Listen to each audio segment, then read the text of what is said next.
Hello everyone, welcome back to my YouTube channel. It's Squared, where creativity and innovation lives. In today's video, I'll be showing you how to use the Air Canada 3D in-flight map on any Air Canada flight. The 3D map can be found in the in-flight entertainment system located on the back of the headrest on the seat in front of you.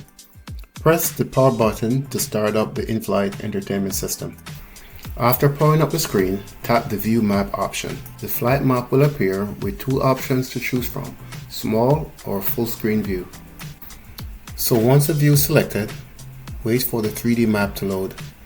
The map will appear in the form of a globe. Three options will appear at the bottom of the screen for you to choose from. Tap the screen to choose one of the three options, View Destination or Information. You'll notice that a white glow appears around the option that you have chosen. If you tap the View option on the left, it will highlight and open up into 6 different in-flight viewing options for the flight map. If you tap the Overhead view, the flight map will be viewed from overhead. If you tap the Window view, the flight map will be viewed from the window. If you tap the Cockpit view, the flight map will be viewed from the cockpit. If you tap the Orbit view, the flight map will be viewed from orbit. If you tap the Route view, the flight map will show the route to your destination. Switch view, the flight map will switch between all the views. The map is interactive. You can use any two fingers to grab the map, to zoom the map in and out, to see a more detailed view of any point on the map. If you tap the destination icon in the middle, it will appear with a white glow around it, showing information about the departure and destination city. If you tap the information icon to the right, it will appear with a white glow around it, showing 8 different viewing features on the map. The information icon will show the following: names of cities, borders or boundaries, flight path, closest cities, destination information, flight information. It will show it in either metric or imperial measurements, and you can even view more information about your destination city. You can tap on any one of these icons on the map to view this information. Tap a feature to turn it on or off. When a feature is on, it will appear with a white halo around it. Multiple features can be displayed at the same time, and they'll all appear with this white halo. So that's how you know that you've selected that feature.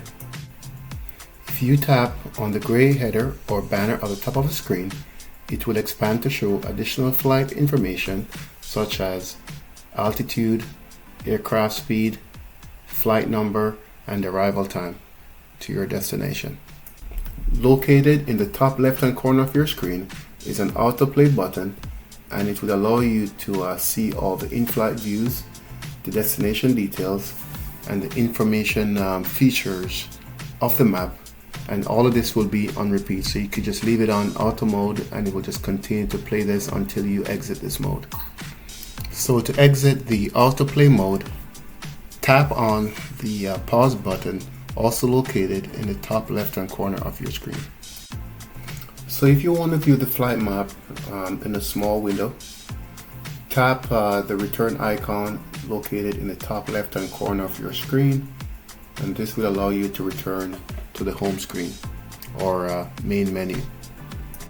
So next you want to tap the View Map option, and that will take you back to the flight map option screen.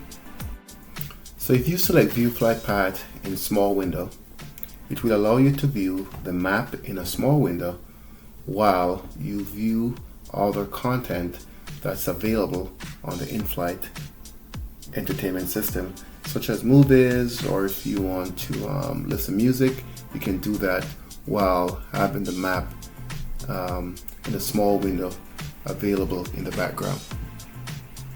So once the map appears in the small window, you can drag it and move it around on your screen as you feel fit. So if you don't want the small window to block the view of whatever you're watching on the screen, you can just drag it around to where it's not blocking the view of whatever you're watching. So thank you all for watching, and don't forget to like, share, and subscribe if you're a new viewer. Until next time, happy travels.